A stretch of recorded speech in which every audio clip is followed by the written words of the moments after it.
right, sir. I think we've got it this time. So, let's start you off with that one.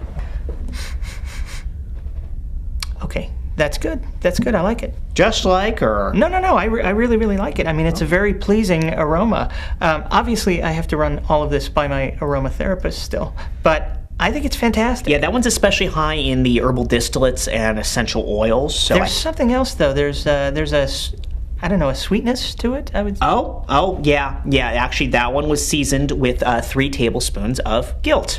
I am such a sucker for the guilt, you know? I don't know what it is. I guess it's the sweetness. I love the sweet smell of it. Good, we've got that one covered. Now, give that one a shot for me. Oh, that is good. Okay, love it. That one's actually one of my personal favorites as well. You know, great minds, right, sir? Okay. All right, well, that's it. Thank you for your time, sir. We're all set. Whoa, where are you going? Give me the skinny on this. What's going on? I'm sorry, sir. I'm just so... Yeah. Okay. First one was the burnt fat of an unblemished ram with the blood sprinkled on the side.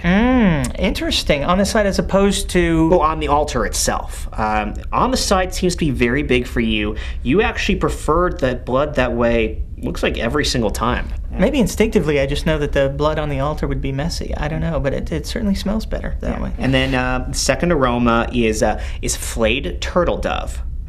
With the head twisted or wrung off. That's the one I liked a lot? Oh yeah, quite a bit, yeah. Which is actually kind of interesting because you didn't like either of the other 2 flayed turtle doves with the head chopped or ripped off. Well, you know, I would never have imagined that the method of decapitation mattered. Yeah, but clearly it does to you, and that's all that matters. That's so true. Oh.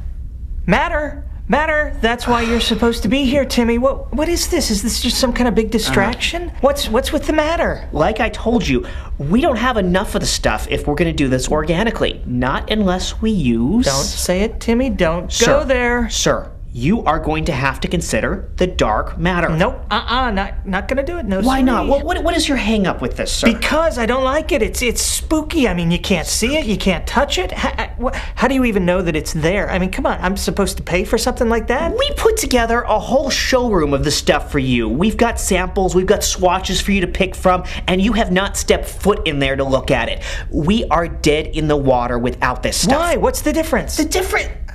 Okay.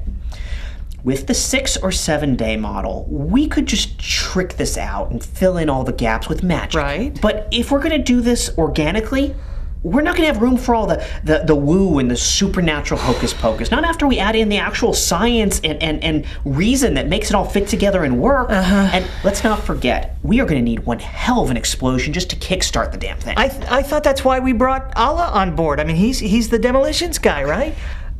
Allah is great with the small stuff.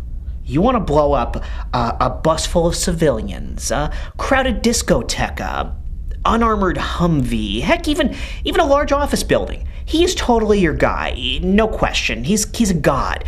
But this is completely beyond him. Well, what if we got a bunch of his minions to help him? Help him what? I don't know, maybe, what if we could get a bunch of them really, really angry and then harness that dark energy to enhance the initial explosion? Sure, you're never gonna get his followers that angry. I'll bet we could.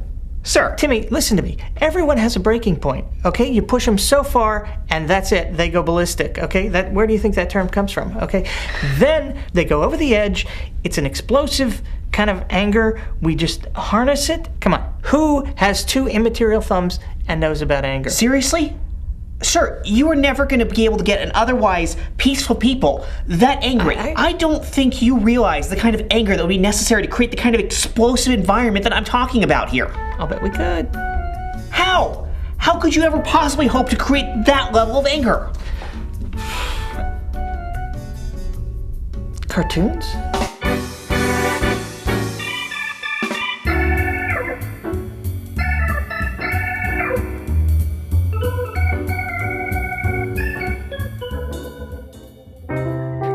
thanks again for watching. Sorry for the long break. I got sick after the holidays and was down for quite a bit. Still a little thing with my throat here. Don't know if you hear it. But we're back and we're raring to go, so if you can afford to help us out, go head on over to MrDeity.com right now.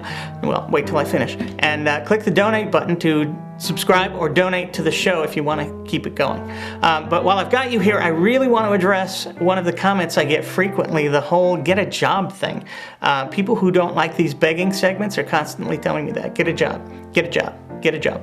Well, you know what? Like a lot of you, I haven't had a regular job in a long time. I've been self-employed for nearly 25 years doing either this show, video production, or graphic design. And you know what? I got to tell you, in a lot of ways, this is much harder than anything I've ever done before.